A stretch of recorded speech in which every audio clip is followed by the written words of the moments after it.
Paid family leave, particularly as it relates to minorities and the LGBTQ+ community.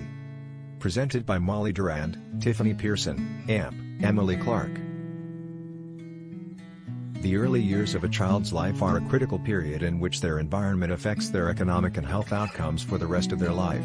During the first 2 years, warm, stable, responsive caregiving has a critical impact on their intellectual, emotional, and social development, and a lack of this, particularly as it relates to parental relationships, produces stress and negatively impacts their development and health for life. A critical intervention to provide this stable, responsive, critical caregiving is paid family leave. There is no federal paid family leave law. Only approximately 13% to 14% of employees can access employer-sponsored paid family leave, and only 6 states and the District of Columbia have paid family leave policies. Many businesses are required by federal law to provide employees with unpaid family leave, but many low-income employees cannot afford to utilize it. Additionally, the focus is typically on traditional maternity leave, and current family paid leave policies are often based on inconsistent, restrictive definitions. In combination, this results in the marginalization of non-traditional families, including families that include same-sex couples, single parents, extended families, blended families, and chosen families. Restrictive definitions of family frequently reinforce structural inequalities, including inequalities based on gender, citizenship, race, ability, age, and citizenship. In fact, over 80% of U.S. households do not utilize the traditional model of a nuclear family with a married couple and minor children. 85 million individuals, who are disproportionately people of color, reside in extended families. Extended families and chosen families come into play when employees need time off to care for ill or injured family members. When paid family leave can be accessed during pregnancy, it is associated with lower stress in the pregnant parent, potentially due to increased job and financial security, which improves the child's health outcomes throughout their infancy and the rest of their life. They are 10% less likely to be born underweight and 6.6% less likely to be born prematurely. There are several positive health impacts for newborns whose parental figures have access to paid family leave. Children who benefit from paid family leave have reduced infant mortality and hospitalization rates, reduced ADHD and physical and mental illness rates, and reduced child abuse rates, as evidenced by reduced rates of abusive head trauma. These children are likely to receive more immunizations and to receive more consistent health care, as their parents can attend doctor's appointments more easily.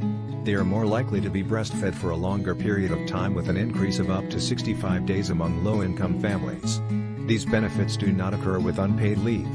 Additionally, because parents can access paid leave rather than utilizing unpaid leave or quitting their job, the family is more likely to have access to adequate health resources. Having adequate economic resources can improve a child's health through mechanisms such as being able to afford nutritious food.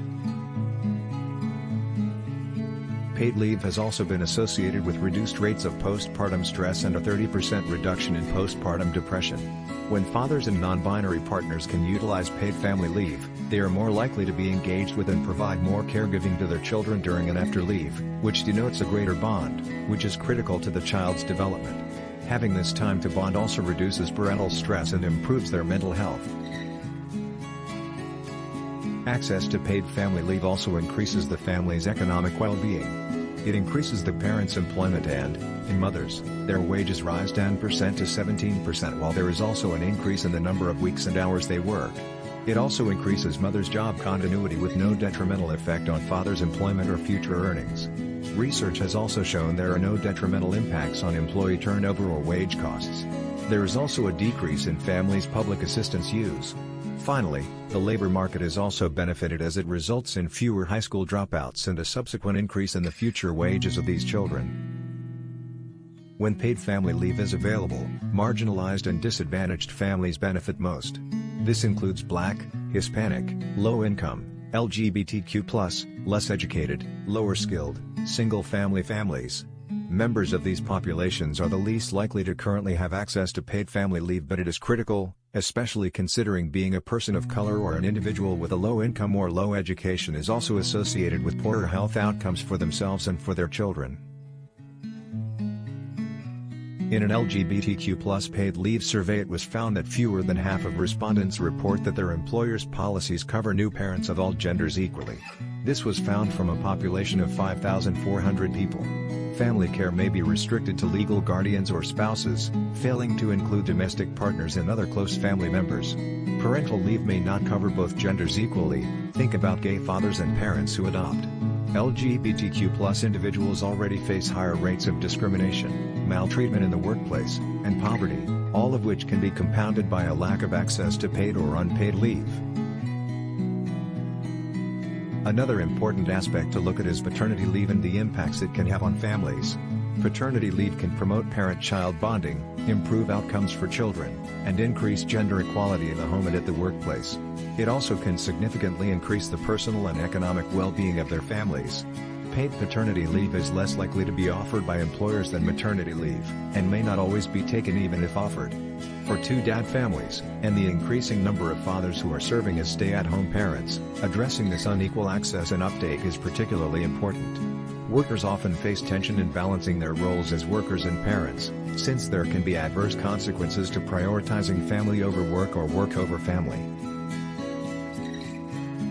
LGBTQ people of color are more likely to find themselves in job positions and financial situations where they are unable to take time off when confronted with significant life events.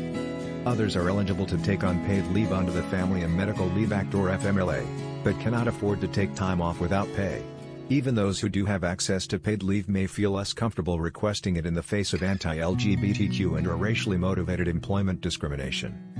Only 40% of LGBTQ people of color reported that their employer's leave policy includes rights for the LGBTQ community, while 49% of white LGBTQ respondents reported having an inclusive leave policy laid out by their employer. In conclusion, it is a constitutional right of all individuals to receive equal treatment and be free from discrimination. This right has been undermined by policymakers as they define access to resources based on stereotypical definitions of family formation. To advance equal treatment and decrease discrimination for all families, family definitions in public policy must reflect the diversity of families in the United States. Despite success in recent years, such as the Supreme Court's ruling on non-discrimination in the workplace related to LGBTQ+ status, far too many workers in the United States still lack adequate paid leave. Defining family inclusively and appropriately recognizes the diverse needs of families and provides them the resources to balance their work and caregiving responsibilities.